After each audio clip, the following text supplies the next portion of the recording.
Good afternoon, everybody. It's great to be here. As part of the United States' ongoing consultations with international partners, allies, and the broader international community, today the U.S. mission hosted a series of briefings for member states regarding the use of chemical weapons by the Syrian regime on August 21st. Today's briefings presented our assessment regarding the events of August 21 in the suburbs of Damascus, which overwhelmingly point to one stark conclusion. The Assad regime perpetrated a large-scale and indiscriminate attack against its own people using chemical weapons. The actions of the Assad regime are morally reprehensible, and they violate clearly established international norms. The use of chemical weapons is not America's red line. As President Obama said yesterday, this is the world's red line. 189 countries, representing 98% of the world's population, and all 15 members of the UN Security Council agree that the use of chemical weapons is abhorrent, and we have all collectively approved a treaty forbidding their use, even when countries are engaged in war.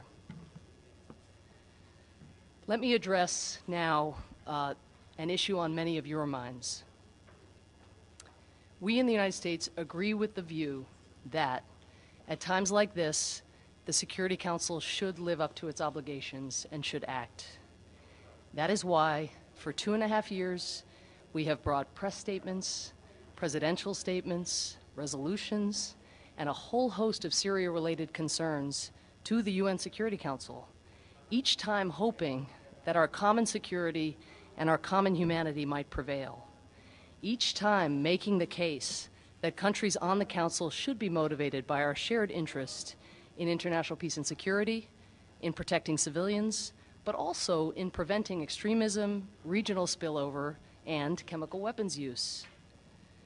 Unfortunately, for the past 2.5 years, the system devised in 1945 precisely to deal with threats of this nature did not work as it was supposed to.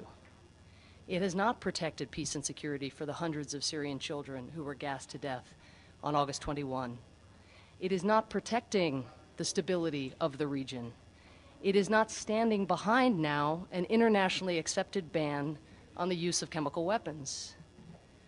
Instead, the system has protected the prerogatives of Russia, the patron of a regime that would brazenly stage the world's largest chemical weapons attack in a quarter century, while chemical weapons inspectors sent by the United Nations were just across town.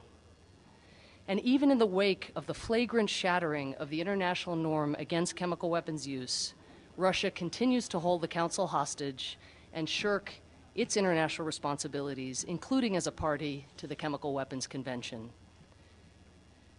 What we have learned, what the Syrian people have learned, is that the Security Council the world needs to deal with this crisis is not the Security Council we have. Nonetheless, as the Secretary General himself has stressed, chemical weapons must not become a tool of war or terror in the 21st century. It is in our interest and the interest of all member states of the UN to respond decisively to this horrific attack. I'm happy now to take your questions. Thank you very much. Ambassador Power, what is your response to Russian President Putin's comment that he would consider, did not exclude, returning to the Security Council if he had definitive proof? And is there any way the Security Council can be relevant in on this issue? Thank you. I have seen Putin's comments. I think we have to step back a little bit from those comments and again look at this pattern, not only over 2.5 years, but even in the last couple months on chemical weapons. In July, in the wake of the G8, when Putin and the rest of the world's leaders at the G8 had issued a statement condemning chemical weapons use, we and our colleagues sought here at the UN Security Council to enshrine the words in that statement in a Security Council resolution condemning chemical weapons use. Russia rejected this. I believe that Ambassador Churkin appeared here and said that the Security Council was not the appropriate venue for discussing chemical weapons or condemning chemical weapons. On August 21, when all of us were watching those videos and seeing those children, we tried again in the Security Council to issue just a press statement condemning chemical weapons use. And again, Russia blocked the issuance of a mere press statement, not even identifying responsibility, but just condemning chemical weapons use. There is nothing in the pattern of our interactions with our colleagues in the Security Council, with our Russian colleagues, that would give us any reason to be optimistic. And indeed, we have seen nothing in President Putin's comments that suggests that there is an available path forward at the Security Council. Ambassador Powers, can you address? Yeah, thank you very much. Madam Ambassador, now that you have decided that the regime in Syria and the government of Syria is responsible for one of the most heinous crimes against the use of chemical weapon, and there are efforts to bomb Syria, how can we envisage a Geneva Conference 2 to be held? Are you going to sit with these same people who are accusing of the worst crimes in the 21st century, and most importantly, with the opposition sit with them? Is there any chance of Geneva 2 being realized, and with this government that you're accusing of these crimes, honor any agreement?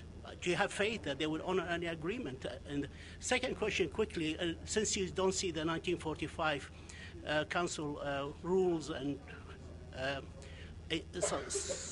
enough to carry out a world consensus, are you going to double your efforts as a United States to reform this Security Council? Thank you. Thank you so much. On your first question, there is no long-term solution for Syria that does not entail a political solution. You are right, of course, to suggest that it would be extremely challenging in the wake of a monstrous gas attack of this nature for the parties to sit down, particularly, as you say, for the opposition to sit down with the regime. And that is what we found, and that is why the opposition pulled out of pre-existing planned talks. And as you know, President Obama has formulated with some of our allies, through consultations with some of our allies, a planned response with regard, again, to this mass casualty chemical weapons attack. But again, responding to this flagrant violation of the norm in a military way does not suggest that there is a military solution for this conflict. And that is why consistently the United States, with many of our partners, have pushed the parties to the table. We've used the leverage that we have with some of the opposition groups. We have urged our colleagues on the Security Council to use the leverage that they have with the regime, and that is what we will continue to do going forward. To suggest that there is a military solution overall for the conflict in Syria, I think, is to invite state failure and the kind of breakdown and human suffering and regional spillover and set of pernicious consequences that we most fear. Let me just address the issue of the Security Council more generally, and you picked up on my reference to the spirit in which the Security Council was created back in 1945, and there have been occasions, and this is something President Obama made reference to yesterday, in the life of the Security Council, in the history of the Security Council, where paralysis has prevented the Council from fulfilling its role. In this case, with regard to this mass casualty chemical weapons use and the risk of further use, the risk, as the Secretary General said, of this becoming a weapon of war, to stand back would be to endanger not only international peace and security, not only U.S. national security, but we also believe the very international system that we have been working these decades to build.